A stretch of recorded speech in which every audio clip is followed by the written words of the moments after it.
in that same position that you were in when you did your side chest a moment ago.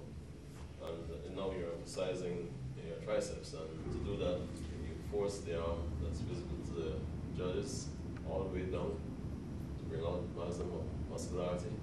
And once you reach back here and you grab whether it's the wrist or the thumb, you use opposing force. This one is pressing while the other one is pulling it, so that enhances the appearance even further. And one thing guys always keep forgetting, they want to see the judge. But if you try to see the judge, you're going to be hiding your triceps. So invariably, I would strongly suggest that you pivot just a little bit to actually show all the judges what you're displaying. Okay. I also just turn my shoulder a little bit so that I look a little broader on the top, and it actually makes my waist look small, and I'm able to show some of my abs with that as well. It's all illusion. So you want to really squash your leg again, do the same thing, and you can either grab something on the back and squash it against your body, and your arm should be perfectly straight down. You see some people do it like this, but that's not the mandatory pose. That's the optional pose. Keep that one for the night. Ensure you do the perfect one when you're doing your prejudging. Rear double biceps. Okay, rear double bicep is almost the opposite of when you're doing your front double bicep. This one invariably sometimes, depending on whatever organization you are competing in, they may want you to have one of your leg extended, showing the hamstring and calf at the same time. So, as Sean indicated, you develop pose from the ground up.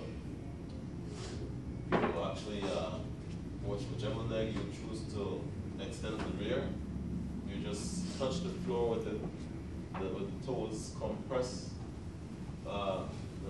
forcefully the toe against the floor, which brings out the tension in your calves, and then you actually for want of a better term, you sit on the hamstring.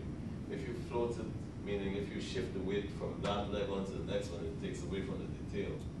So after you would have anchored that toe there and applied pressure against the toe, you then sit into the hamstring, and that pops the striations out. But when you do that now, you continue into the pose. Some people come straight up into the actual pose. Some people will actually try to bring out more muscularity by going into like a military press as well, and then clenching the fist, and you come back going into the pose. Now, Brian can probably explain, if you try to show maximum width, you will take away some of your muscularity. So you have to find a balance between maximum width and the contraction to bring out both. What I mean is, once you go up here and you come down into a tight contraction, to get maximum contraction, you'll have to squeeze the scapula together. But that takes away from your width. If you try to expand it, that takes away from all of the detail. So you've got to find the medium between the two. Over a period of time with the experience, you'll be able to find what works best for you. So, it's up, down, go right into the pose. You can also turn your head to one side too, which shows your trap muscles a little bit better too. It's not mandatory that you do that. Okay. Next up, we have your rear lat spread.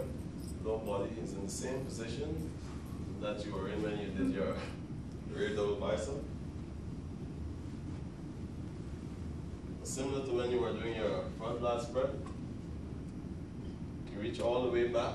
Some guys have a tendency to, if you have it, you can actually show striations in your lower back, what is commonly referred to as the Christmas tree. To do that, what you do is bring your elbows very forcefully back to the rear while trying to squeeze your scapula together. And you sit,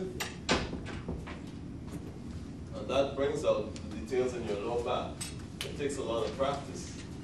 Initially, when you're practicing this at home, it has a tendency to actually lock up. So you have got to practice repeatedly over and over. Next thing is elbows all the way back, thumbs up, lock into position, exhale, and bring your lats up. There's a tendency for some guys to lean forward.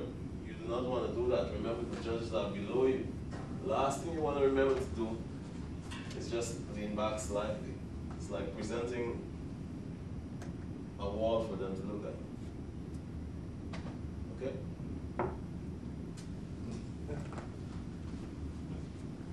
If you're, the one thing that I did when I first started practicing posing was I got 2 mirrors.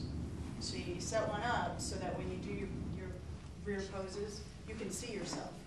You can see how the flexing is coming. So you can get those $5 floor mirrors at Walmart or Kmart or wherever. So I would recommend that.